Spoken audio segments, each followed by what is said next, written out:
Hey guys. Yeah, I know the first question is going to be why have you waited so long to open this package? Well, it's because number one, I do know what is inside of the package, and number two, I wanted to make this video.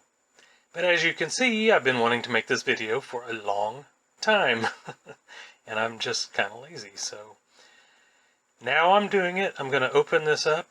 I'm going to show you guys what's inside. Some of you know about this and have wanted me to kind of do this for a while, but let's get to it. I'm going to get it open and then we'll be right back. So as you can see, I have a box from PCGS here, which has some graded coins in it. And as a lot of you know who know me know that I don't get a lot of things graded unless they are at least potentially semi-valuable, because the expense for getting things graded is pretty high, and I'll show you that here in just a little bit. But for these coins, I definitely wanted to get some grades. Let's see if I can get this open. All right.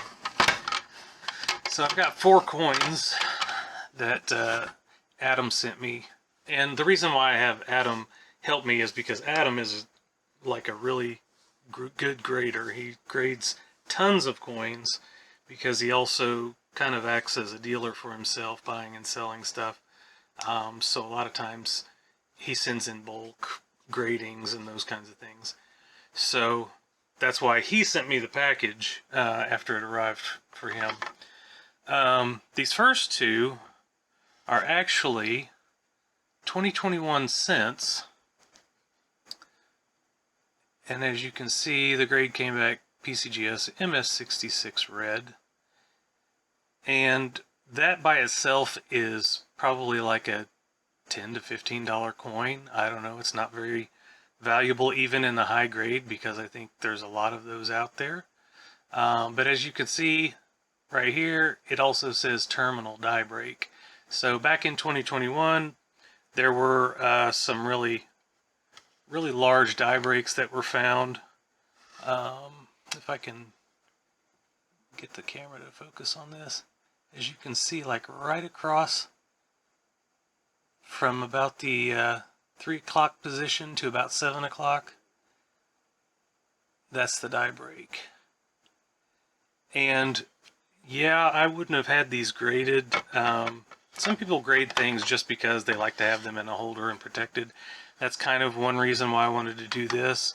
I know that I could be told that obviously I can buy my own slabs and put them in to protect them or something like that. There's all kinds of ways to protect your coins without having it graded.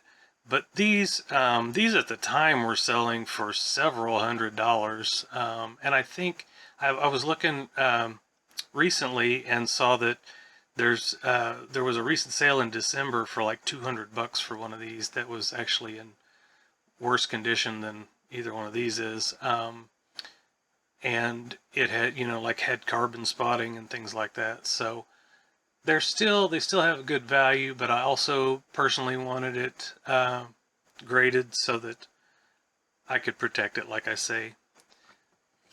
And this one is actually the larger, as you can, well, you can see, I forgot to mention, but this one shows retained cud, and this is a MS65, so it's a little lower grade there. But as you can see on the front, there we go, that die break, this is a later stage of that die break, and it's a lot bigger. So it's now considered a retained cud because that crack is all the way through the die. And once that piece of the die falls out, then that's just going to be a big blob of metal, and it's going to be a cud on the coin, even though the cud is actually part of the die. We'll talk about that in another video.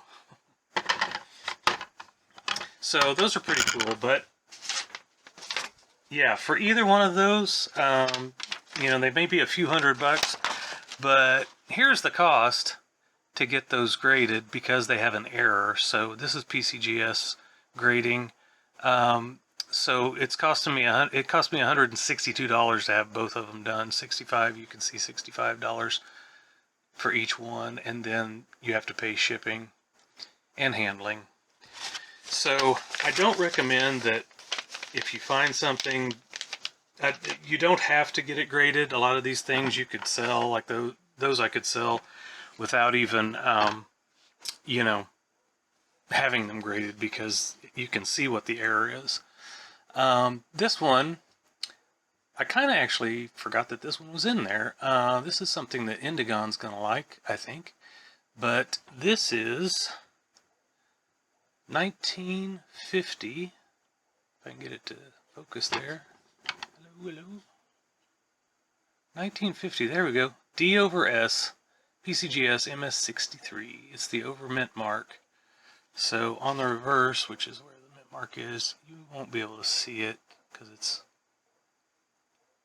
yeah, it's way too tiny. But I will get it, I'll put it under the scope here in a few minutes and we can look at that one. This was the big bad daddy that I really needed to get graded. And this was fortunately a cherry pick off of eBay, because the eBay seller did not actually have this designated as the variety, although there were several people that did notice it, because it's hard to miss. So I paid a lot for it, but I also got a couple of people to look at the pictures with me, and we kind of came up with what we thought the grade might be, and so I put in a pretty large bid because I definitely wanted to get this coin. So this is the 1939, as you can see, DDR FS801. That's the doubled Monticello. And it came back MS66. But yeah, let me get the microscope set up real quick, and I will show you those under there so we can look at the varieties real quick. Okay, so in future videos, I won't actually record probably this digital screen on the microscope. I'll have it on the computer, but in this case, I don't have that all set up yet, so I'm just going to show these off. So this, if we can get it focused, it's so bright.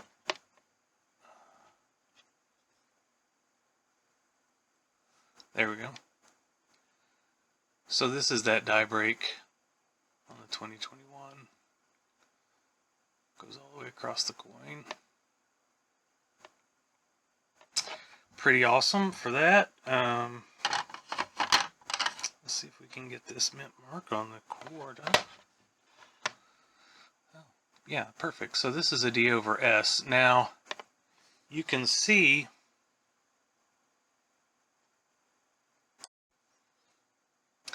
okay, so you can see that right up here at the top, around here on the left-hand side, and some of this in the middle, that's the over mint mark. So that's the S that was punched into the die before the D. This side over here is actually not part of that repunching of the mint mark. It's actually machine doubling or ejection doubling that happened whenever the coin was ejected from the striking chamber. One way you can tell that is also that, oops, down here on the word quarter, you can see that there's these flat edges along the letters. So we've got the repunch mint mark and a little bit of MD on there as well. And here is that nickel. Whoa, yeah, okay.